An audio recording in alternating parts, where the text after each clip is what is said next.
friends. Hope you all are doing well today. Friends, we see that we are in the times where we are facing lot of things that we have never imagined, we have never thought of. So friends, are we all prepared? Are we all trusting the promises of our great God in the Bible? Are we prepared? Are we raising a great army of God? Are we standing in the gap? Are we praying together? Are we praying for the gospel to reach the ends of the earth? So friends, first of all, my name is Simiaji. Please watch all my videos, subscribe to my channel, and I really pray that these videos will be a real and powerful blessing in each of your lives. So let us pray for each of us to be filled with the power of the Holy Spirit first. Today, friends, we are going to meditate from Matthew chapter 21, verse 28. This we see the parable of two sons. So what happens here? Now we see that Jesus tells many tough topics using parables, using short stories, using household articles like mustard seed, like lamb on a stand, like a fig tree. He uses many simple articles to teach us, to teach his disciples the lessons of everyday life. So as it was in the early times, today also when we read the Bible, we see the freshness and we see the power of his words, power of these Bible verses. When we meditate for little time on these touches and reaches deep inside our hearts and brings lot of changes in our thought process and gives faith in our life. Bible teaches us faith comes by hearing and hearing by the word of God. So we have to stick in this word of God. There is no other charter for us. There is no other book for us which we can rely 100%, 200% as a word of God.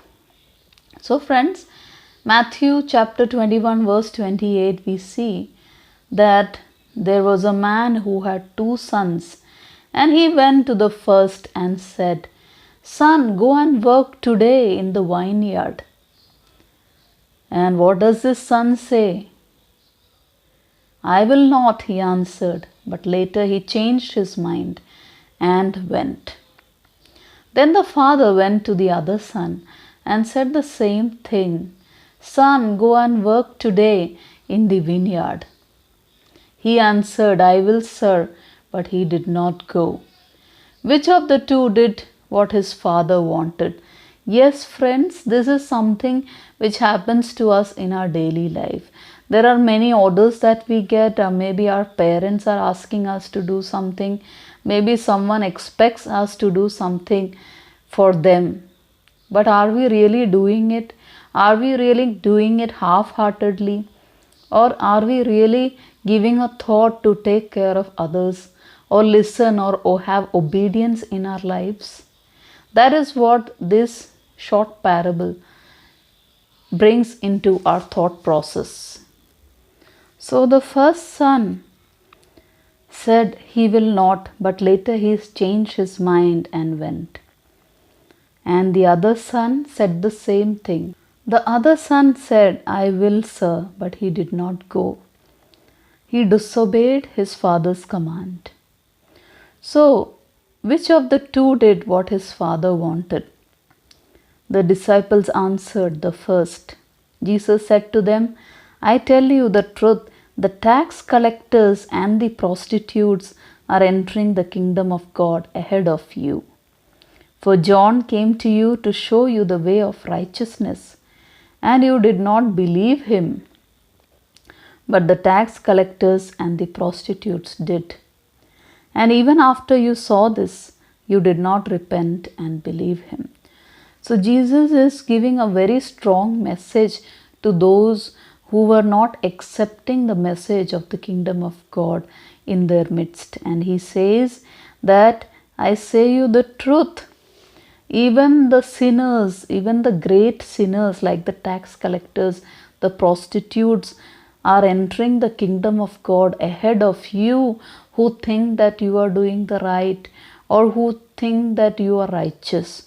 But these great sinners are repenting of their wrong and changing their ways, and they will enter the kingdom of God first. That is what this parable is teaching each one of us, and says that, for John came to you to show you the way of righteousness. John shouted at the people who were doing wrong at his time and said that, you brood of vipers, you from the family of snakes, repent and accept the kingdom of God. And he asked every one of the people who were in the wrong ways to change their ways and to accept God in their life. So similarly, John came to show the way of righteousness. That is what Jesus tells. And the people did not believe him. But the tax collectors and the prostitutes accepted the message what John gave. So that is why they enter the kingdom of God first. So friends, in the kingdom of God, there is no partiality, there is no favoritism. For every one of us have the same place. And when we repent and when we bow down our knees, once when we did not know God, when we were children, we had childlike faith. We had so many beliefs in the world. We did not exactly know what to believe in.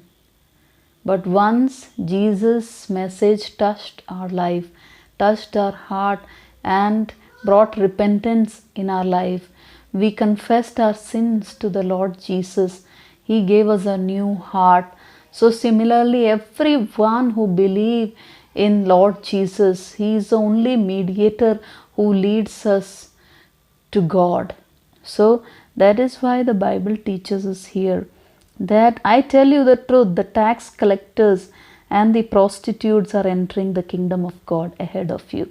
People in the wrong ways, in the evil ways, the wicked people, when at the last moment in their life, when they realize their mistake, heaven rejoices at one sinner who repents, and God accepts any sinners, and God accepts this repentant sinners.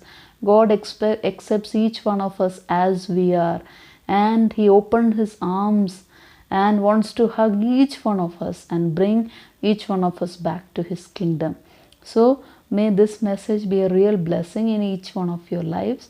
Please continue to meditate on the word of God, and also continue to pray for the evangelization of the whole world, little villages, the far off places, wherever media can't reach, so that even one soul will not be wasted to hell, but everyone will be restored to the kingdom of Jesus Christ.